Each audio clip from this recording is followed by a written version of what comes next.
சரி பூஜை.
మీరు అటెండ్ అవచ్చు కానీ మీకు డిస్టర్బెన్స్ ఉంది మేడం అక్కడ కూర్చోబెట్టు. డోంట్ గెట్ డిస్టర్బెన్స్ ఇక్కడ.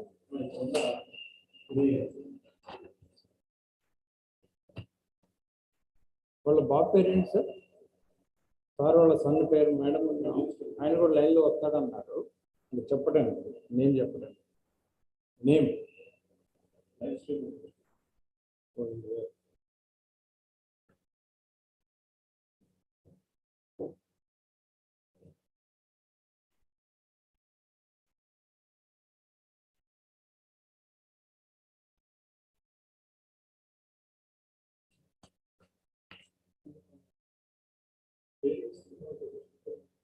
కూర్చోవచ్చు. ఆమె disturbance no problem. Without disturbance no problem.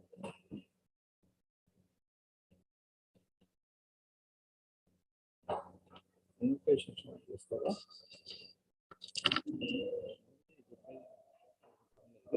తర్వాత యువర్ నెట్వర్క్ బ్యాండ్ పెడితే ఇది లో అని వస్తుంది. Hello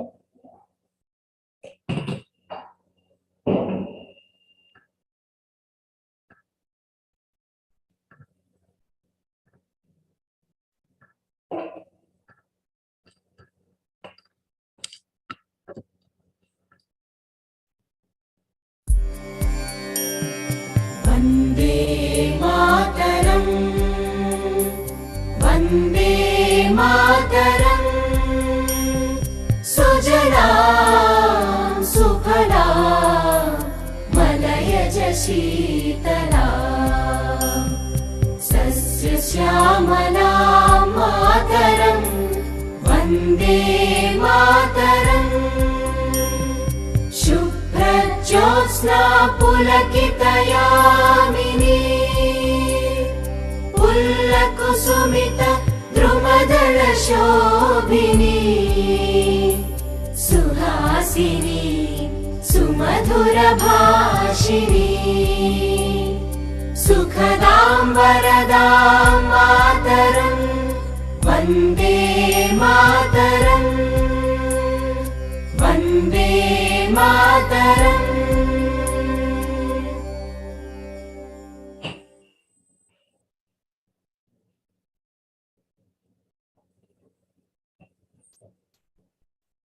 Good evening on this pleasant evening. And today we are organizing Engineer T. Hanumantha 5th Endowment lecture on agroforestry for soil and water conservation and watersheds.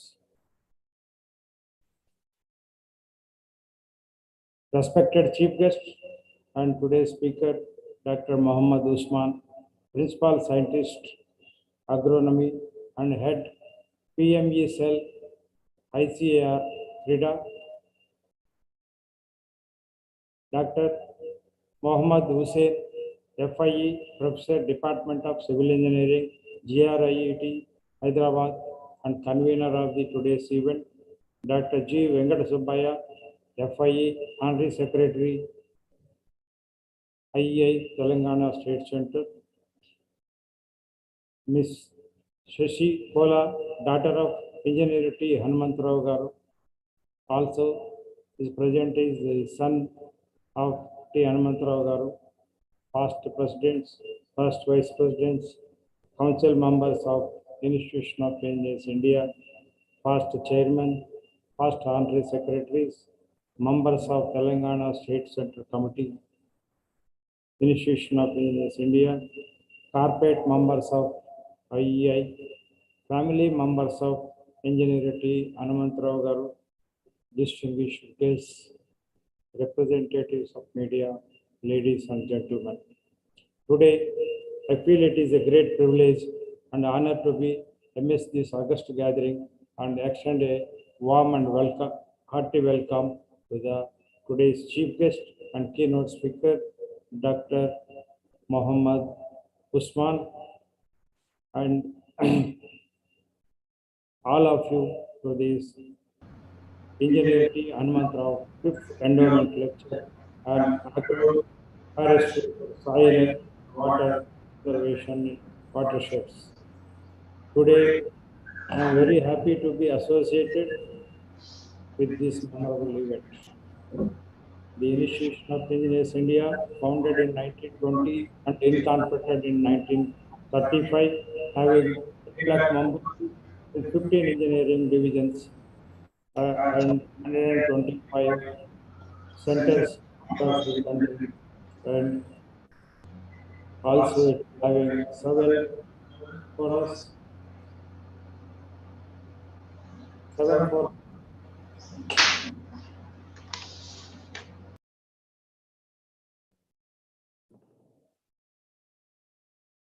and 7 forums across the country with one organ as independent organ, and it is working relentlessly for the national development. And it is a member of many reputed international bodies. And as per our Telangana State Center, which is most active among the 125 centers, and also I am proud to announce that our Telangana State Center is the only and first center out of 123 centers in the country awarded ISO 9001 to 2015 certificate, and in the history of 100 years of IEI. It is one of the most active centers of IEI which engage successfully in translating the objectives, vision, and mission of the Institution of Engineers India into practice.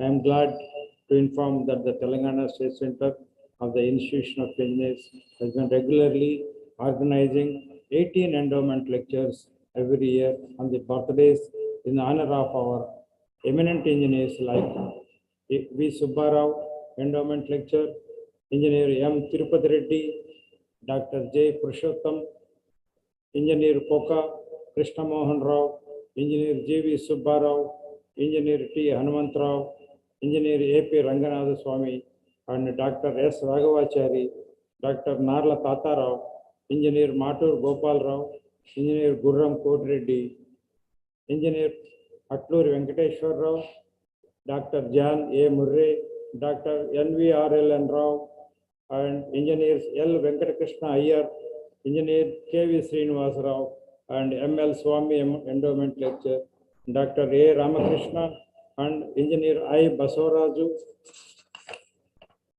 Endowment Lecture. The endowment lectures are being delivered by people of high eminence with considerable professional experience to throw light on important emerging topics of today's relevance. And Engineer T. Hanumantha Rao Endowment Lecture is being organized since the year 2018.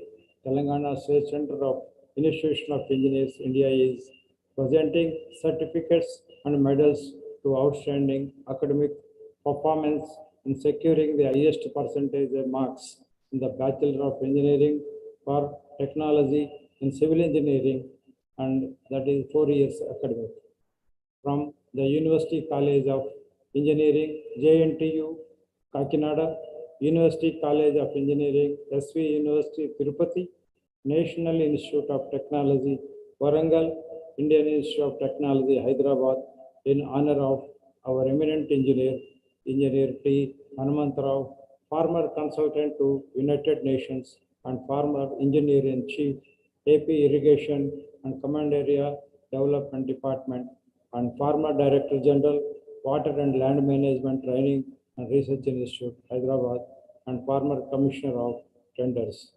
This year, we are also selected 4 students, Mrs. A. Maunika from University College of Engineering, JNTU, Kakinada, Ms. C. Diksha Kaundilya from University College of Engineering, SV University, Tirupati, and Mr. Tati Vikram from National Institute of Technology, Warangal, and Ms. Vedasri Hitendra Chandeshwar from IIT, Hyderabad. Today, Telangana State Center arranged Engineer T. Hanumantha Rao 5th Endowment Lecture on Agroforestry for Soil and Water Conservation in Watersheds by Dr. Muhammad Usman, Principal Scientist, Agronomy and Head, PME Cell, ICAR and CRIDA. I am sure you are all waiting to hear the his lecture from the eminent speaker. I limit myself here and hope that you will really enjoy his lecture. On behalf of the Telangana State Center of IEI and on my own behalf, I once again extend a hearty welcome to the chief guest and speaker, Dr. Muhammad Usman, principal scientist and head of PME cell, ICR, IDA, and also all of you to this important event, and also their family members and his daughter, Miss Seshi, and his son, and thank you one and all. I now request Dr. Muhammad Hussain, FIE, to kindly give brief about life and achievements of Engineer T. Hanumantha sir. Thank you, sir. Over to Dr. Muhammad Hussain.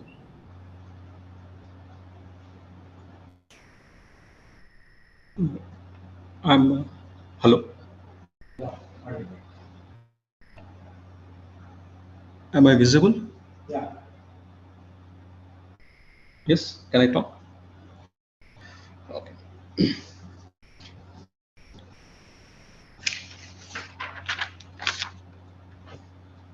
So, good evening to all of you. I welcome you all to this 5th Endowment lecture of Engineer T. Hanumantha garu, and it is my pleasant duty to explain the life and achievements of Engineer T. Hanumantha garu, FIE. Actually, I had prepared the note and I got it printed also. So printed copies, hard copies are also available. So I show you at the end the photos, and it was a very long association with him for over 3 decades. So I was a trainee officer as assistant executive engineer for 10-month long-term course in Valamtari, Water and Land Management Training and Research Institute. So in the year 1987, so he was then Director General of the rank of Engineer in Chief for Valamtari, and that was the beginning of my association with him. And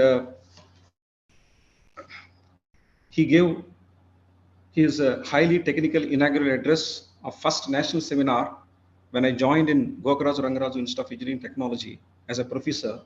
So in 2011, I requested him to give the first national seminar inaugural address for the first national seminar on sustainable technology in civil engineering perspectives and steps in the year 2011 at Gokaraju Rangaraju Institute of Engineering and Technology. So he again visited greet our college as chief guest on the occasion of United Nations World Water Day on March 22nd, 2016. So his inspiring speech motivated everyone. So I just I joined later as a faculty member at Valamtari, and I just discuss his habits, character, and values. So he used to wake up at 3:30 a.m. every day with a daily practice of yoga, asanas, and pranayama. And incidentally, today is International Day of Yoga. Okay, so we find in him in all seven habits of Dr. Stephen R. Covey. So in his famous book, The 7 Habits of Highly Effective People. So there's a reason why. So I'm giving. So even these books, I purchased the 7 Habits of Highly Effective People books, and for the gold medal winners, I'm going to give them. I'm going to present them. So first thing is the curiosity. So he had a childlike curiosity, and he had knowledge of fundamentals of many subjects, not only civil engineering, astronomy, genetic engineering, nuclear science, psychology, geology, physics, chemistry, sociology, political science, economics. So he was an all-rounder with thoroughness in all fundamentals of engineering and science. That actually I have seen personally. So his method of study was to write with his own handwriting and then review it frequently. So this is actually the modern, study, which is known as SQ4R method. So that is a popular study method, internationally recognized popular method. So he has really actually implemented that SQ4R method. So there's a reason why. So his method of study was to write with his own handwriting, and he reviewed them frequently. So he showed me many such written books. And another important thing is his sensation was complete and perception without self-serving biases. And another important thing is he was so creative, and I could see that his sensory dominance and the visual dominance. Many of us have sensory dominance. Usually visual sense is more dominant, and brain dominance, that is left brain dominance or right brain. So many of us have that. So, but I could see in him the harmony of the left brain and right brain, and also no sensory dominance. Okay, he used to use all the senses. So perhaps his yoga background. So that may be the reason why he could achieve the mental balance and left and right brain balance. So he was just a whole brain thinker in terms of psychology, and his observation was very precise and total. So that's the reason why he could reach to very heights of engineering, and his achievements. I'm going to discuss them. So he was also good swimmer, and he was a general captain during his graduate study in Kakinada Engineering College. And actually, in National Board of Accreditation, it defines 12 characteristics of an engineer as a program outcomes. And we could see all these 12 characteristics. I could see in him all these 12 characteristics. So next, so he used to, he explained many times with a deep sense of passion the standard model of particle physics, the standard model of Big Bang cosmology, and the latest status on exploration research of cosmos using telescopes and satellites, and particular research on gravitational waves. So he was updating himself in all these aspects. Okay. So, and Holy Gita, chapter 18, verse 46, defines the process of attainment of perfection. He from whom all beings arise, and by whom all this is pervaded, by worshipping him through the performance of his own duty, does man attain perfection. That is Siddhi. So this is a translation by Dr. S. Radhakrishnan. Okay. So that means if you do perform your duty as a worship, so definitely it becomes, we reach a level of perfection, so that Sri T. Hanumantha attained such perfection. Okay. And another observation was, as per the wisdom of Jiddu Krishnamurti, so United Nations Peace Medal awardee. So I discuss about his keen observation. The ultimate answer is to see things as they are, unclouded by the deception of self-concern. So he was so selfless person, and definitely he was not. There is no self-deception in him. So he held many positions in the government. He was an able administrator with deep insight and far foresight.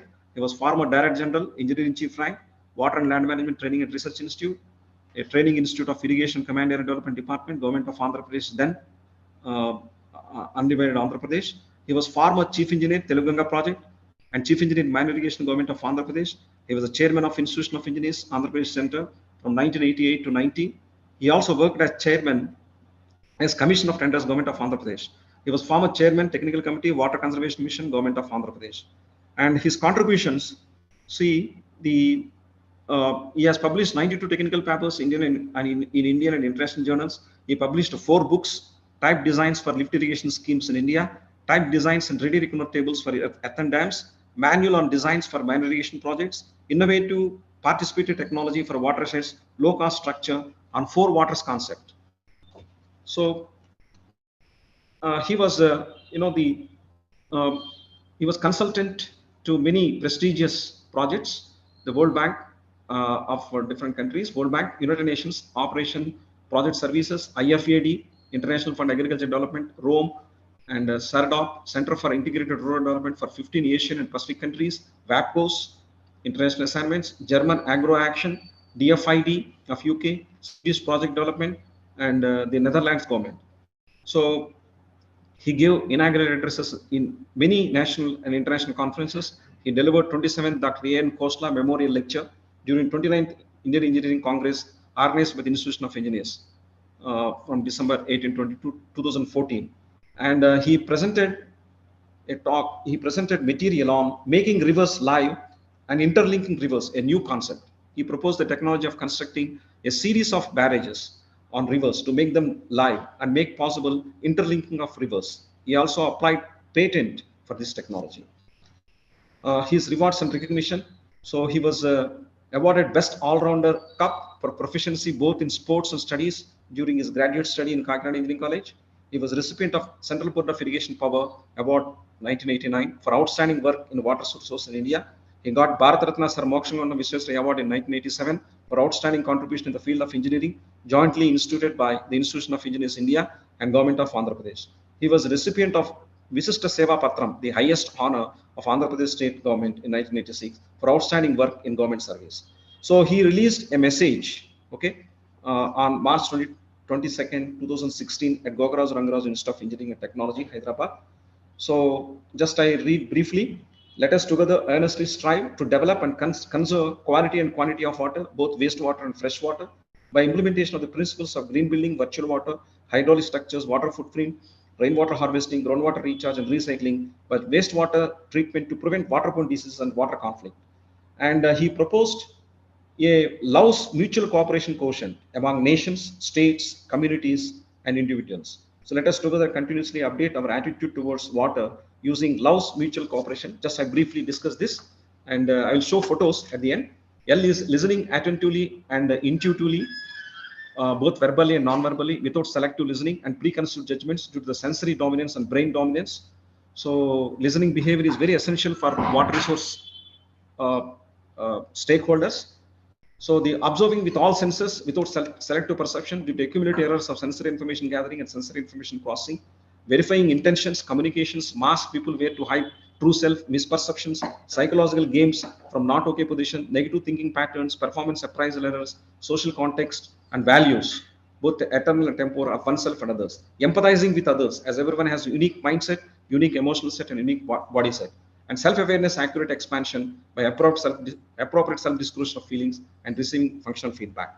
So I just show you certain photographs. Okay, sir. So, shall I share, sir? Sir, yeah, please. I'll press. And just so that people see the photograph of him, and those who are not seen, those who are not familiar. Screen share.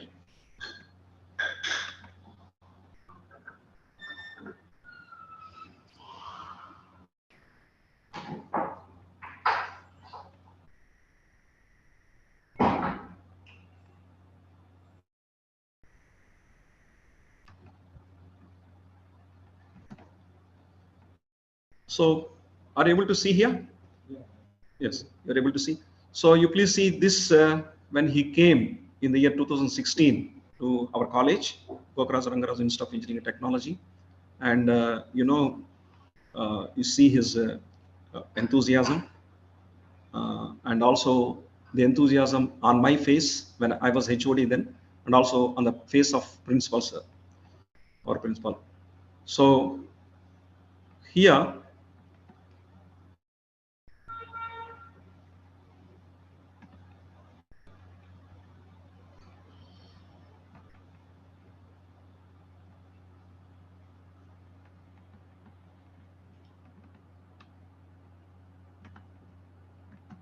yes. So we are giving memento to him, and we have given even soil to mark the plant. We have presented a plant. So for creation of sustainable soil, water, plant relationship revolution all over the globe by 4 waters concept, and his 4 waters concept. So they have implemented in Rajasthan. Watershed management, and even Chief Minister Vasundhara Raje at that time. So she has sent even a condolence message. So he was familiar not only here, so but also in Rajasthan state for his watershed management concepts. They have actually implemented the four waters concept. So, and when he came to, I will just show you the photographs of Steps 2011. At the time, he was not that old. So I'll just show the photos. So at that time, you please see here. So this is Steps 2011. He came here and he started, please see. So Steps 2011, he has given the inaugural address at that time at our college, Gokaraj Rangaraj Institute of Engineering and Technology. And this is his address. And I was talking. So this is our director. Okay. So I just end so with one Telugu song. So given by Dr. C. Narayan Reddy. And first thing, may the soul of this modern Bhagirath rest in eternal peace, and may his indomitable spirit of universal compassion beyond borders guide all the stakeholders of water management towards water wisdom all over the world, towards sustainable development and peace. I just read this in Telugu, this poem, because it is apt for his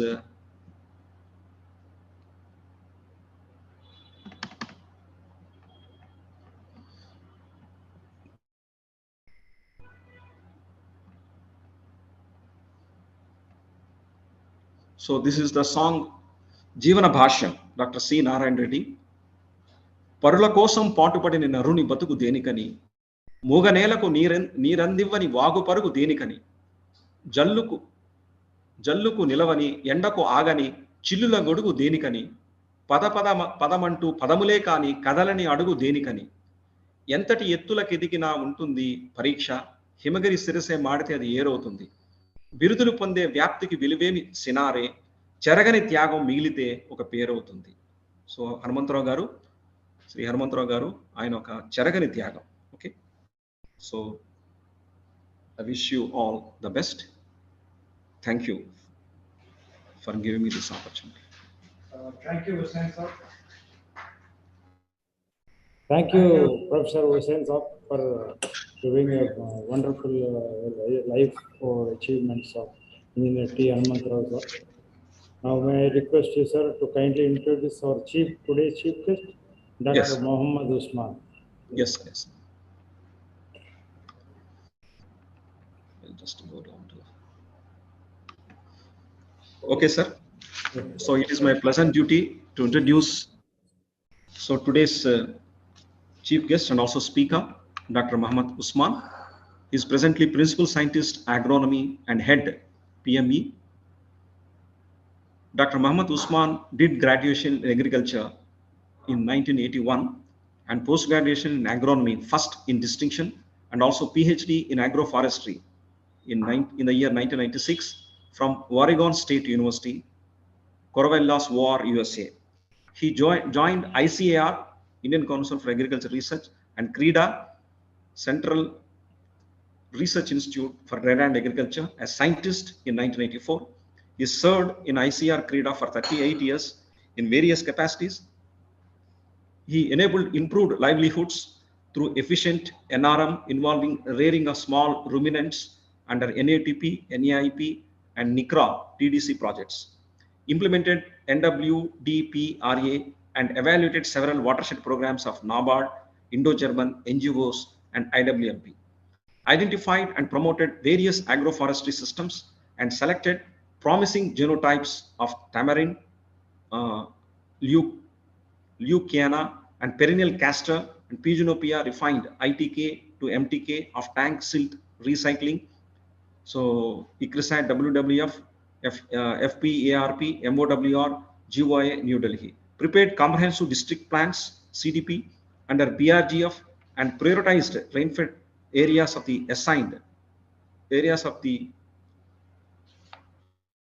assigned by planning areas of the assigned by Planning Commission, Government of India. Currently providing inputs in implementing TDC component of NICRA in different districts across the country. Head Prioritization, Monitoring and Evaluation, PME.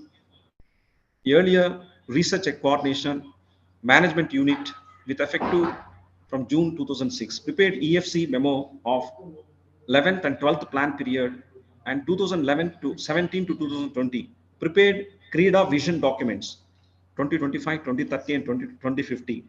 Conduct of IRC and senior officers meeting, preparation of proceedings of 6 monthly reporting, reply to questions of Parliament, member, Secretary of ICR, CREDA, so 7 QRT, IRC, CPC member, ITMU. Dr. Mohammad Usman presently is working as Principal Scientist Agronomy and Head PME in CREDA from 2005 to till date. So I welcome you, sir, for this occasion, for this August occasion, to give your talk on agroforestry for soil and water conservation in watersheds. Thank you, sir. So thank you very much, Dr. Mohammad Hussain, for giving an elaborate lifetime achievements of Dr. T. Hanumantha Garu and also introducing the guest lecturer. So I will share my presentation.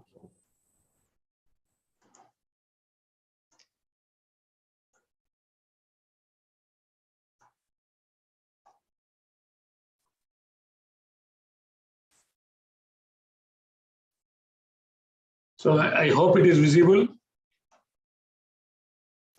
Am I audible? Yes, sir. Yes, sir. Please continue, sir. Very much. Thank you very much for inviting me also, and also respected Chairman, Engineer B. Brahma Reddy Garu, Telangana State Center of the Institution of Engineers and Professors of various institutions, and Dr. Mohammad Hussain. And also it is an honor for me to be associated with this 5th endowment lecture of Engineer T. Hanumantha Garu and members of family, and also students, gold medalists who are attending this meeting. And because I am also associated with him, not directly but indirectly, because I have seen him and also heard him many times whenever he talked about the watersheds. So I know personally him, but directly there was no such direct interaction, but indirectly I have learned many things out of his lecture. And also I pay homage to the great personality who worked for his whole lifetime on water. And water is the lifeline for the all, including agriculture and forest. I have selected this topic deliberately because all the UN chapters, United Nations Convention on Climate Change, United Nations Convention on Land Degradation, United Nations Convention on Biodiversity deals with forestry and also climate change, and also agroforestry. Agroforestry is part of this system. And then the government of India has committed that 26 million hectare of land degraded, which is to be brought under the greenery. And then major consumer is, as you know, of water is agriculture and forest. And nearly I know because undivided state of Andhra Pradesh was blessed with many personalities. And then we have launched, the Telangana government has launched many good programs like Mission Kakatiya, Mission Bhagirath and lift irrigation schemes. I was also associated with this tank silt recycling and this desilting and recycling, and that was accepted actually. And I really see now, I thank again once again for this giving an opportunity, and I hope the first slide which is seen here reflects a mini watershed actually. Now you can see the top 1/3 to be under forest cover as a rule, thumb rule. The middle 1/3 has to be under trees and agriculture together. That is called as agroforestry. Agroforestry is not a thing, is defined as deliberate inclusion of trees, multi-purpose tree species in agricultural landscape. It is agroforestry. And watershed, all engineers know that it is a hydrogeological unit with a common outlet, which is really, the program has been perfected, watershed program, by all the engineers and agricultural graduates and agriculturists. And it has come to a very, really, I think is a model which has been sent to the whole world. Watershed program has been accepted of the country by all the world actually. And it has been perfected over 4 decades. And the personalities like Dr. Hanumantha and others have contributed a lot to perfect these technologies. And really, we need this technology because, as you understand, rainfed areas are 50%, more than 52% is of the net cultivated area is under rainfed, dryland conditions, which is dependent on rain and rain-dependent areas actually. And every time rain plays a gamble with on, and the agriculture in India is gamble with monsoon. Now Telangana is experiencing a delayed onset of monsoon. So this is a kind of a real reality on the ground. And I will go through because what we expect is that the top 1/3 to be under tree cover, total tree cover, and middle 1/3 to be under tree and agriculture crops, and the bottom 1/3 to be under really under the sustainable intensification of agricultural crops. And then interaction with the large ruminants or the small ruminants, which are seen here. Ruminants also play an important role in watershed because 1/3 of the dryland area supports 2/3 of livestock in dryland, and these are supported by dryland areas. So this is my brief email and ID, and anybody can really in future they can talk to me. And also I'm still in the CRIDA, serving CRIDA for the last from the 1984 onwards. So I have gathered some experience over the past, but not like a doctor, very towering personality like Hanumantha. But I will try my best to satisfy the participants, and I also like to answer some of the questions if they have. This is the kind of erosion which you know it is really the major cause of soil erosion is the major cause of land degradation, and water erosion is the major erosion. And we see now 3 types of erosion: the sheet, rill, gully erosion. This is a sheet erosion which you are seeing, and then the topsoil is eroded, and the topsoil really is the major contributor to the plant. Because one slide was there earlier, Dr. Hussain was telling soil, plant, atmosphere, that is a kind of really soil, plant, atmosphere is, and water is a continuum actually. Soil, plant, water and atmosphere is a continuum. And if the soil is lost, then holding of the soil moisture will be really a question mark. Because the sand part is left out and the clay part is gone out of the system. So that clay particles only holds the soil moisture and also the nutrients. This is a kind of a common picture whenever you go outside during heavy storms. And this is a global and Indian scenario that water erosion is the major cause. And then out of 148.9 million hectare of extent, 79.3%, about 80% is subjected to water erosion. Very little area is subjected to wind erosion. That is that too in Western India, Rajasthan side. And then chemical degradation and physical degradation is also happening because we are indiscriminately using the rainwater, which is supplied free of cost, free electricity, and then people, because this is happening in the Indira Gandhi Canal area of Rajasthan and also in the Indo-Gangetic plains. That is also kind of a degradation happening. And this is a hydrologic balance in a watershed. Why trees in a landscape? Trees in a landscape really plays an important role because the raindrop impact is really high on the soil surface. And if it hits directly to the surface, the soil particles gets disaggregated and then they starts moving out of the system. And then surface runoff also starts. I give an example with a person having a bald head and also with the really good hairs. The difference you can see with the little rainfall. So if you have vegetation on the surface and also a good tree canopy cover, really definitely the impact of the rainwater will be very minimal on the soil surface, and also soil runoff will be generated even though, but soil loss will not be there. And there is a tolerance limit of soil loss for every type of soil. And our soils in Telangana cannot have that kind of, even Andhra Pradesh, there are no deep soils here in this. Malwa Plateau in central India, you have very deep soils. In Maharashtra also some areas are having deep soils, but all over the country, the depth of soil is very minimal. So we need to protect the topsoil for the future generations, because soil is a non-renewable resource, whereas water is a renewable resource. And then you can see it passes through the canopy of and then the root system also of the trees helping guiding the rainwater to the deeper layers, and then there will be a soil moisture build up. When there is a litter fall, there will be definitely a litter fall from the trees, and then the trees draw from moisture from the ground. And there won't be much competition between tree and crop if we manage the trees very well. That is the important part of it. Management of trees is very important so that we can really get the benefit of both the systems. Now that many people are saying about the organic farming, getting organic resource is really a very challenging task. And then we need to think that we have to incorporate the trees so that we can protect the direct hitting of the impact of the soil rainwater. This is a kind of, and then we really, and we want this concept is now green water and blue water. Green water is a transpiration and blue water is your really evaporation. We want to see that the blue water gets converted into green water, that is through transpiration.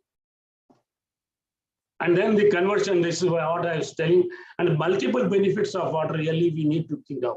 Now government of Telangana and other governments are also pushing towards, because the food habits are changing. Now the people are consuming more of the milk and milk-based products, fisheries, and then the prawn cultivation. This is all also going on as an aspect. So we need to see that the convergence happens and multiple uses of water can be tapped so that we can improve the income actually the farmer per dollar per hectare millimeter of rain.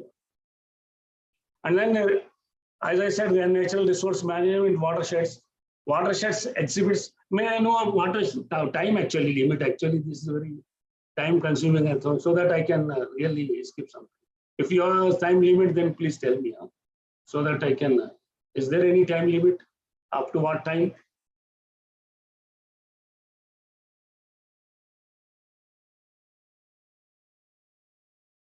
Just to unmute yourself. Another 15 minutes, seconds, sir. Okay. So I can just rush the things. Then as you all engineers, you need not be defined, because watershed approach is really the approach for the country as a whole, which for the rainfed areas, where we can account for the build-up and also losses. And then I can say that when Dr. Hanumantha was there, this kind of things happened 1990. Then its inception phase was there. Then stakeholders were really not very involved in that. And then there was no withdrawal mechanism. Then due recognition was given, conflicts were there. Ministry of Agriculture was having one kind of rural or watershed development program. Ministry of Agriculture was having another program. So there was no the coherence between these two ministries earlier. Then common guidelines came and everyone was a part of the common guidelines. Now we have livelihoods approach actually.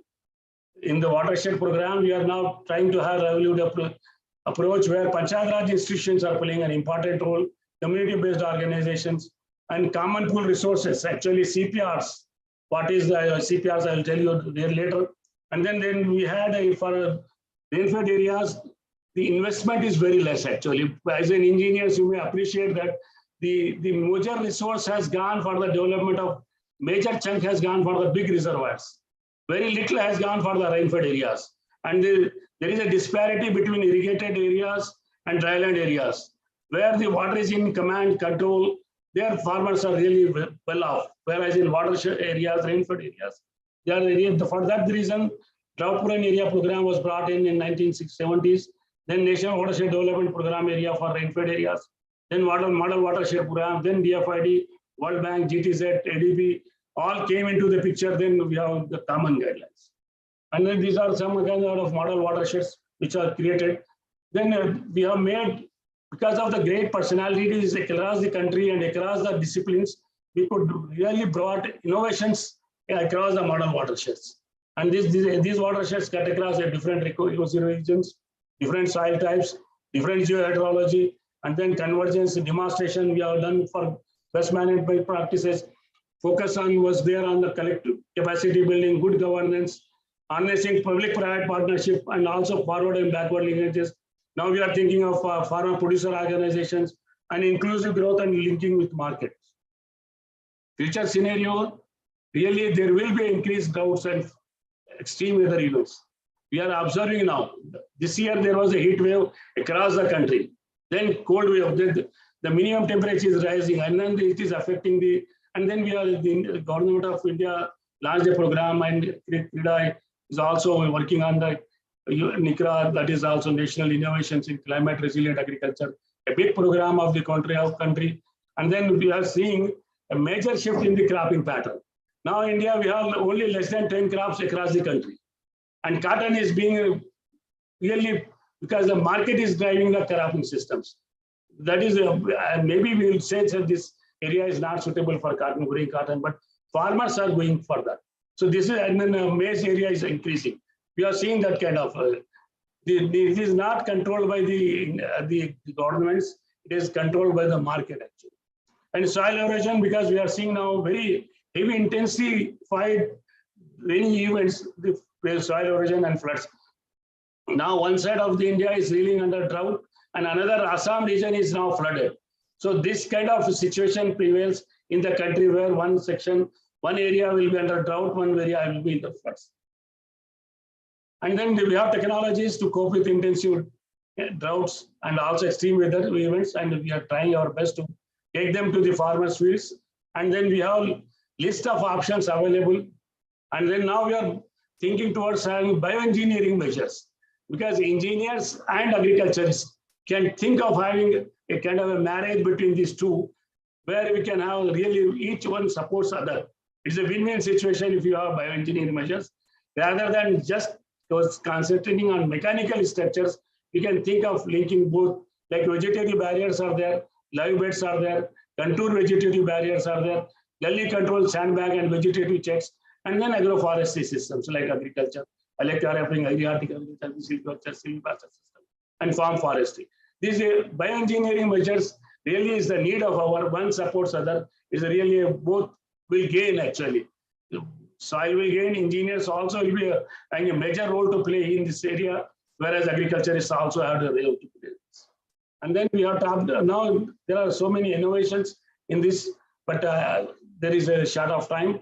But now the government of India is looking towards preparation of a detailed project report wherein remote sensing, GIS, participatory rural appraisal, all these things are now involved, and it has become very simple nowadays because of the new technologies available. Even drone technology can be employed for really the deciding the structures.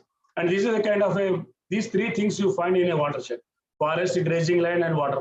They are called as common pool resources, but community-owned resources are really in a bad shape actually. Whatever you see, nobody wants to put a single rupee on these things.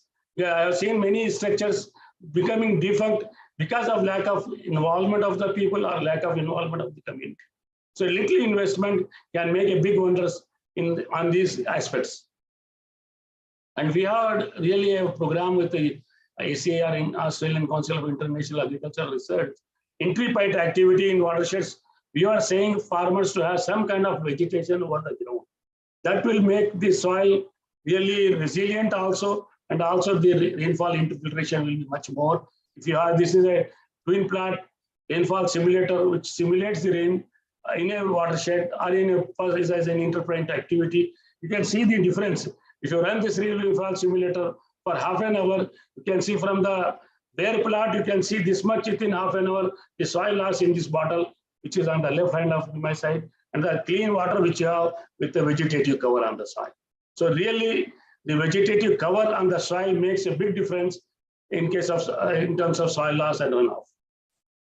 And then the watershed is a farmer centric, is a platform actually. Watershed is nothing but is a platform where you can think of having many sectors like agroforestry, horticulture, fisheries, livestock, whichever pays major chunk of money, farmer needs to be given a hand holding and also the support.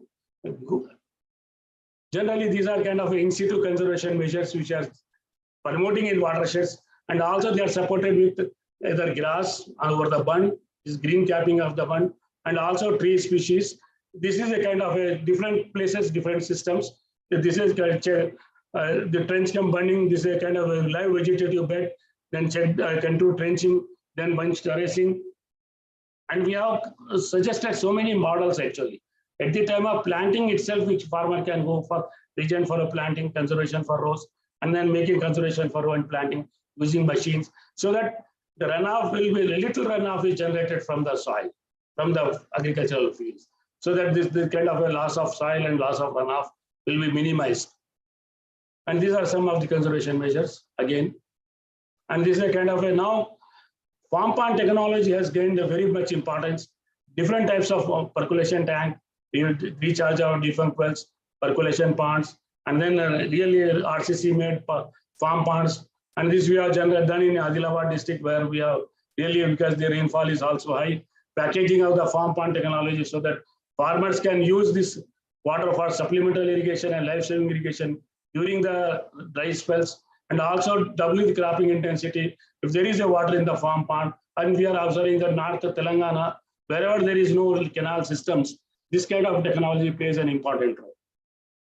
And there are different types of farm ponds, and it is a farm pond under construction. And we have seen in Prakasham, one life-saving irrigation to crop can make a big difference, big chunk of money actually. And you can recover back that money invested, and then the water, sometimes water quality will not be up to the mark, because water you can have groundwater, but you cannot use for tobacco crop because it contains a lot of salts. The availability is not the important. Quality of water is also very equally important, because tobacco is a very sensitive crop. And then the advantages of perennials, as I said, it really provides permanent vegetative cover to the soil, and reduces runoff, soil loss, and also those. And these are machines available now to dig the holes, pits for planting. And we have land capability based land use planning. And this is a kind of a agri-horti system, which is being really liked by the farmers, because agriculture and horticulture goes together. And then here we have, in Odisha, we have promoted this model. And the top ridge portion, we have dense forest, and the middle 1/3, we have mango plus niger. And another cropping system, agroforestry system, which is called as silvipastoral systems, where we have grass plus guava fruit trees, and guava fruit trees plus stolidum. This is one left side is a grass, which is kind of contains less protein, but Stolidantha semata is a legume which contains very high protein. A combination gives a lot kind of a really importance, and this is a kind of a hortipastoral system wherein you can include sheep and goat, and then double the income of the farmer. And these are kind of agroforestry systems very much prevalent in the Krishna, Guntur, and other areas, wherein farmers are growing trees like paired rows of a casuarina or eucalyptus or subabul, and growing intercrops in between in the initial years, and later they can cut those trees and then get coppice growth again and again. And the paper industry is supported by this actually.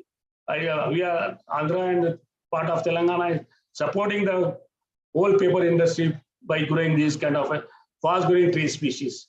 And this is a kind of a really a kind of a hedgerow intercropping, also called as alley cropping, wherein you have Lucina is a fast-growing species maintained as a hedge across the slope and along the contour.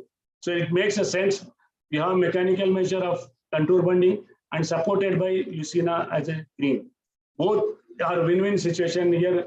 Crop is getting the mulch, and then also protecting the soil loss and runoff.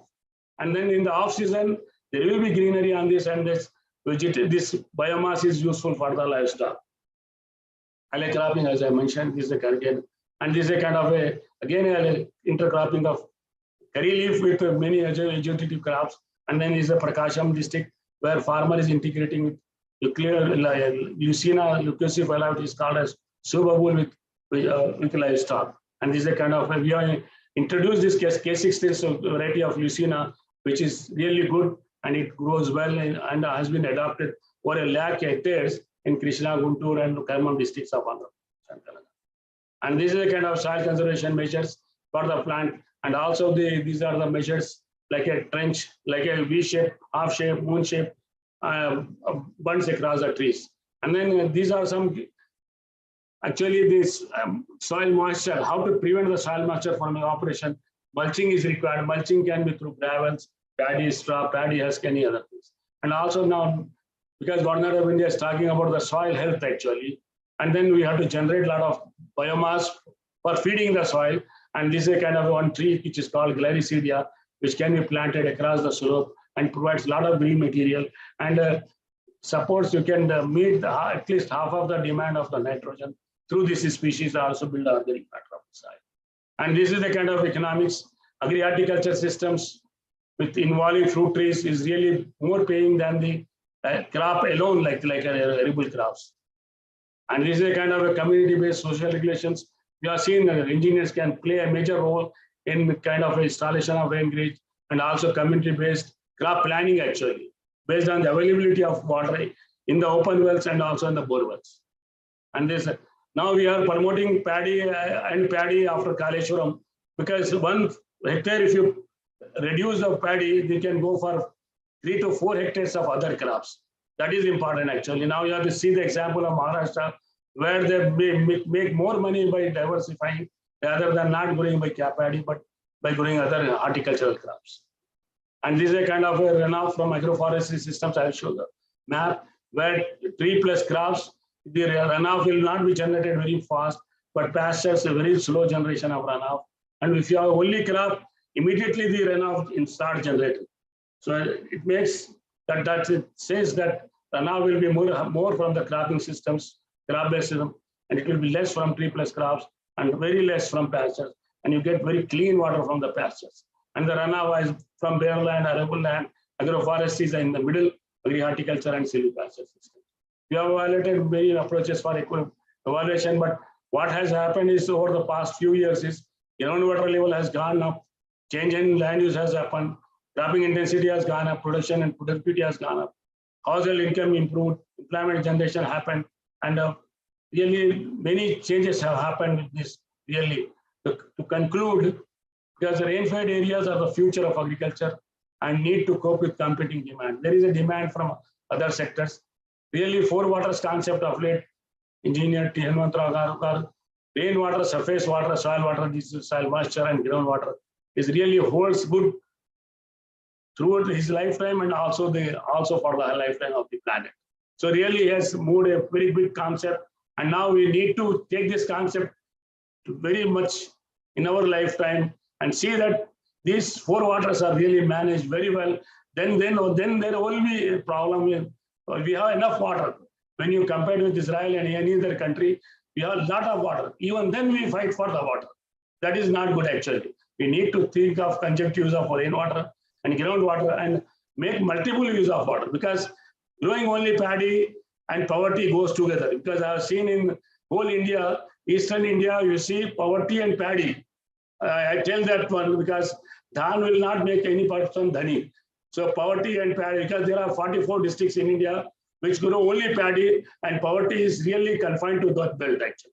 You go to Western India, you see there is much less rainfall, but there is much productivity. They have very different diversified crops and they make more money compared to the Eastern India. And their health is also good. Health of soil is good, health of the persons are also good. But we need higher investment and policy support for rain-fed areas, because we have invested more on the irrigated areas, but we have somewhat skewed distribution of money when it comes to the rain-fed areas. Thank you very much. And then last thing is water at different levels. Even I have seen members of family don't share the water from the same borewell or from the same farm pond. Now Dr. M.S. Swaminathan, Professor M.S. Swaminathan, what he says is future belongs to the nations with grains and not guns. You have seen our example of Sri Lanka. So thank you very much for giving this an opportunity. I really like and love to share this information, and also available in future for any information or for any help or any suggestions. And also I seek your suggestions and inputs as an engineers, because we do have agricultural engineers, but we need your support also to make the system operation as in a system mode. Thank you once again. Thank you. Thank you, sir, Dr. Muhammad Usman, sir, for your wonderful speech on this occasion. Can we allow some questions and answers, sir? Please, sir, please. Anybody have any questions, please?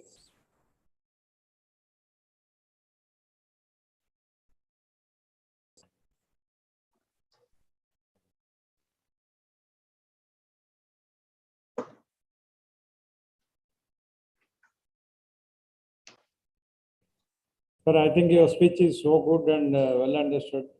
There's no question from anybody. Thank you so much, sir. I see very high rainfall intensity, or I don't know. No, it's very informative, sir. So I'm electronics man, but I really liked your lecture. It was really fantastic. and good presentation, sir. So may I proceed for further this one presentation of gold medals by Mrs. Sesikola, daughter of Engineer T. Hanumantha garu, to the today's gold medalist Miss Monica from JNTU Kakinada. I think her father has come. So, sir, kindly you come, sir, this side.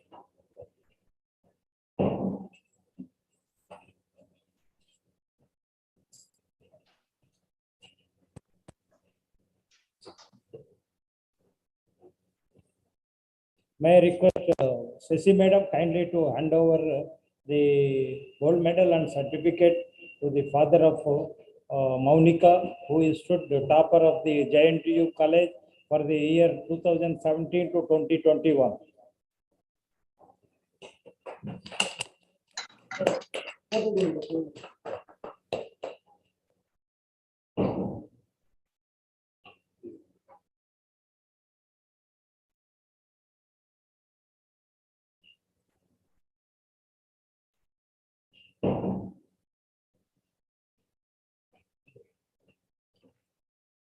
Another Miss Diksha from SVA University, Tirupati.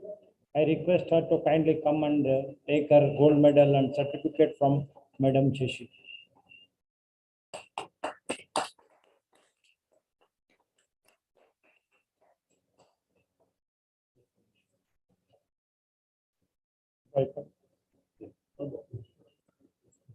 There is another two awardees.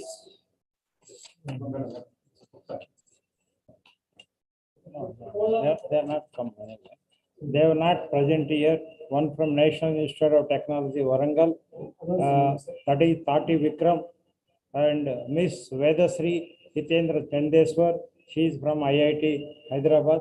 They are not present here, but however, the medal and certificate will be sent to them. Thank you, madam.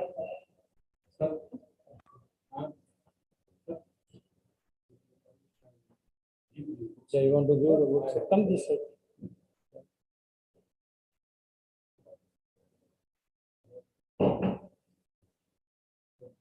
What is 7 habits, sir? 7 habits of highly effective people. Sir, Dr. Mohammad Hussain sir, professor, want to hand over a book to each of the what is 7 habits of the effective people.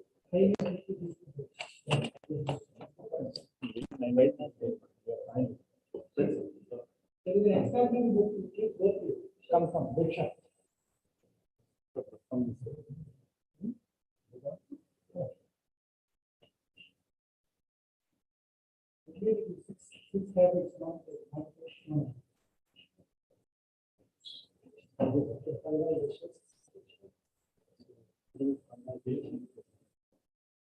Keep doing like that.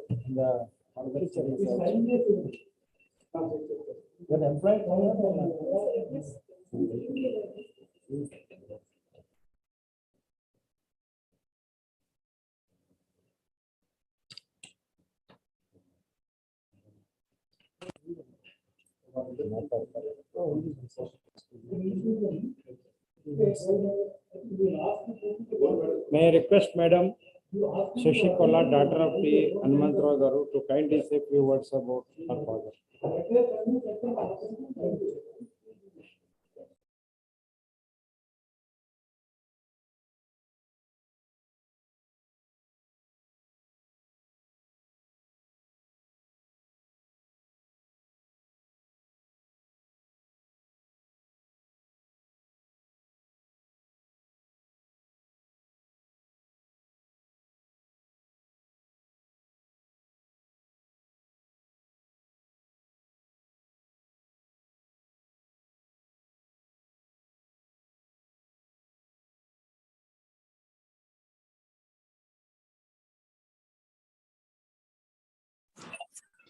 Oh, sorry, was I muted? I'm sorry. Thank you. Thank you, Dr. Mohammad Usmanji, for your in-depth presentation of today's program of soil and water conservation This subject was very close to Father's heart, and I'm sure he would have appreciated today's topic. Thank you for accepting to give endowment lecture at a short notice.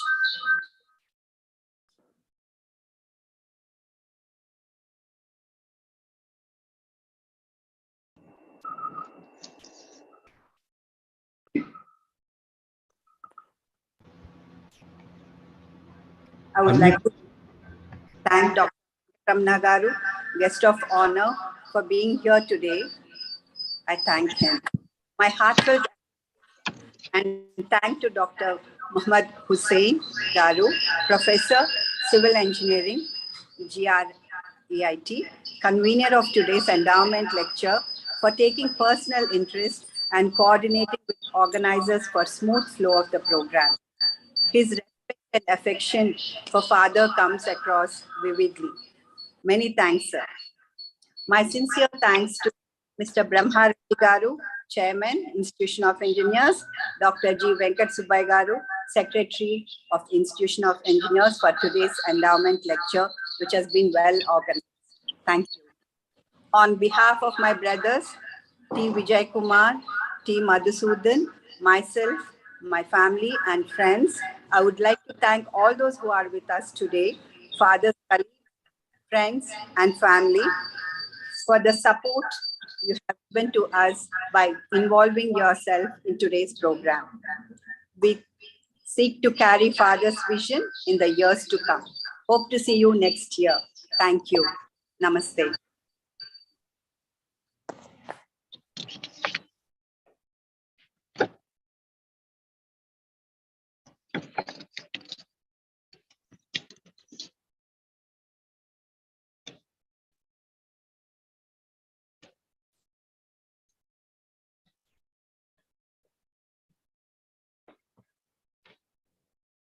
Sir, may I request Mr. Madhu, son of our Hanumantha, sir, kindly say a few words about your father, sir.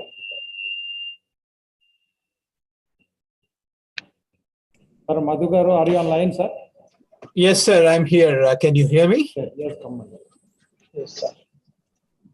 Very good. Good afternoon, everybody, and thank you for organizing this event, especially Mohammad Hussain Garu, and to the esteemed chairman of the Institution of Engineers, Mr. Engineer Brahma Reddy Garu and Dr. Venkat Subbai Garu. I will take just a few minutes to say a few words about father from the perspective of being a family member. Sir, I think Madhu Garu, you have to unmute. Not able to hear.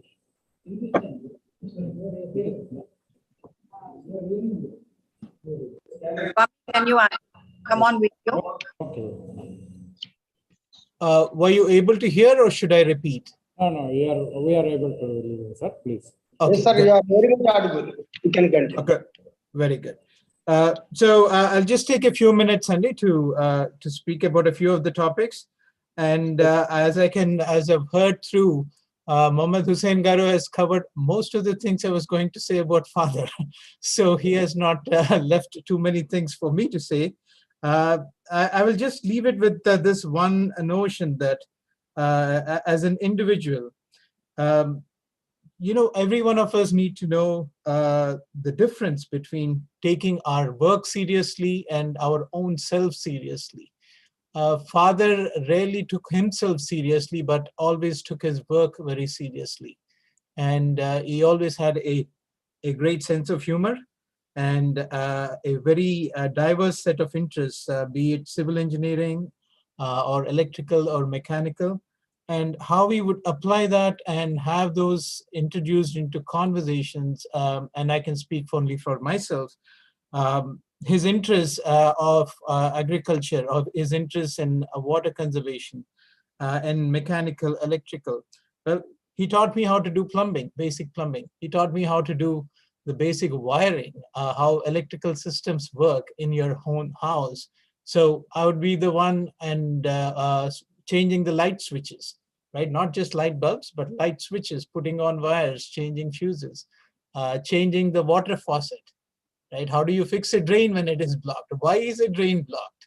So that's the details that you actually apply the engineering and apply the sciences to your everyday life, right? Why do you put manure around a coconut tree, not in one spot? Why do you have to put it 2 feet away from each coconut tree and 6 inches deep? So this is where the application of knowledge comes into play in practical terms. I think one of the jokes he always would be telling is, you don't need to know how a bicycle wheel operates, right? You don't need to balance it, know why a bicycle wheel needs to be balanced or how it needs to be balanced.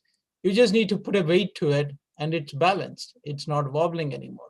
So the science of it is great, but if you don't know how to put the weight on it to make it a straight wheel, it's a useless science.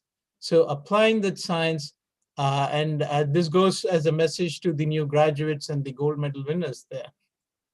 Take fun and joy in the science. Don't lose the context of why we are doing the engineering. My background is electrical electronics engineering. I moved into computer science and then into management side of it. But I'm still used to have conversations like Hussein Garu was saying on a whole host of topics, whether it is Madonna or it is somebody in Hollywood or it's gravity waves. They all are part of the conversation because they're part of our lives. With that, I'd like to pass the microphone back to the convener, sir. Thank you so much. Thank you, Madhu Garu, for your appraising us about project. May I request our Honorary Secretary, Dr. G. Venkata Subbaiah Garu, to kindly take over and propose vote of thanks.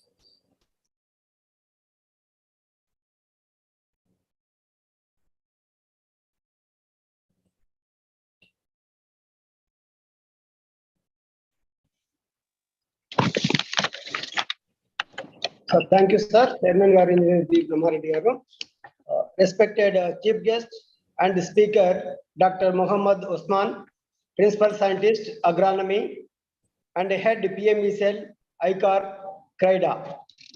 Engineer B. Brahmareddy, FIE, Chairman, IEI, TSC.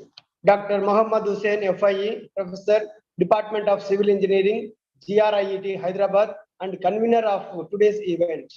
Ms. Shashi Kola, Daughter of Engineer T. Hanumantha, past presidents, council members of IEI, past chairman, past honorary secretaries, members of Telangana State Central Committee, corporate members of IEI, family members of Engineer T. Hanumantha, distinguished guests, representatives of media, ladies and gentlemen. On behalf of the Telangana State Center of Institution of Engineers, India, and on my own behalf, I convey our sincere and profound thanks to Dr. Muhammad Osman, Principal Scientist, Agronomy, and Head PME Cell, ICAR, CRIDA, for addressing the gathering as the chief guest. I congratulate the gold medal winners, Ms. A. Maunika from University College of Engineering, JNTU, Kakinada, Ms. C. Diksha Kaundinya from University College of Engineering, SC University, Tirupati, Mr. That Vikram from National Institute of Technology, Warangal, Ms. Vedasri Hitendra Chandeswar from Indian Institute of Technology, Hyderabad. I would like to express my gratitude to the dignitaries, past presidents of IEI, past chairman of IEI Telangana State Center, past honorary secretaries of IEI Telangana State Center, council members, committee members, corporate members, representatives of media, and the family members of engineering team. Hanumantha Garu and others who made it convenient to attend this event. Thanks to one and all. Now I request all of you kindly stand for national anthem. Kindly please.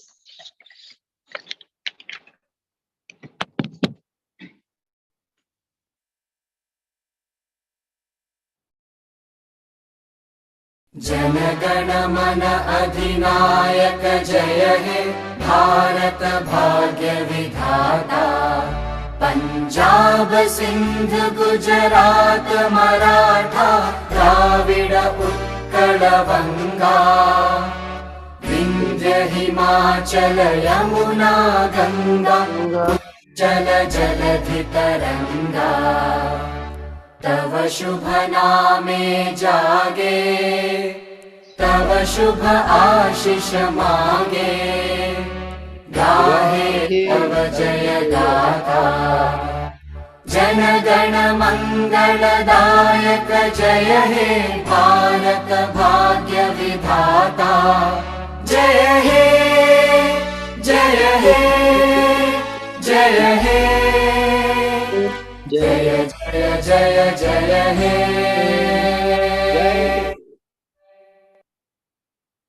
Thank you one and all once again.